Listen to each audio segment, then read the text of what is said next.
Assalomu alaykum hurmatli YouTube do'stlar. Mana bugun sizlarga Yangi Navlar kanaliga yangi video Tbilisiga ekilgan o'rik to'g'risida ko'rsatamiz. Bu yil o'rashgacha kech qolindi, lekin shunda ham mana issiqxona ko'ryapsizlar. Maqsad bu yerda ertaroq hosilni chiqarish. Mana Vanderkot o'rik. Bu ham ertaki o'riklarning ichida yaxshi, mana rang olishni boshlayapti. 2025-yil 14 aprel kuni videoga olinyapti.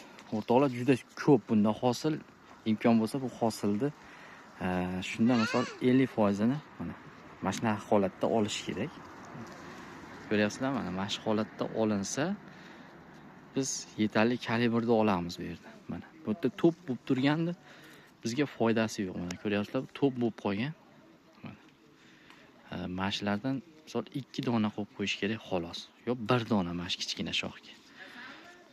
Shunda aytgan kalibrlar yirik meva yetishtiramiz, qimmat sotamiz.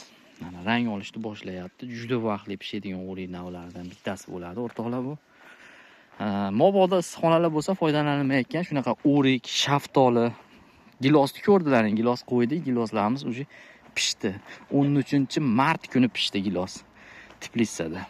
Bu ham pishardi, bu o'ramaganda ustini. Hozir olamlarga kelganmi? O'zim bergan ko'chatlar mana shu holatda meva berib yotibdi. To'g'ri bu pishadi yaqinda. Rang olishga boshladi. O qizim. Vanderkot o'rigi ko'chatlari bor. Kuzgi bahorgi mavsumga bemalol bizdan sotib olishlaring mumkin.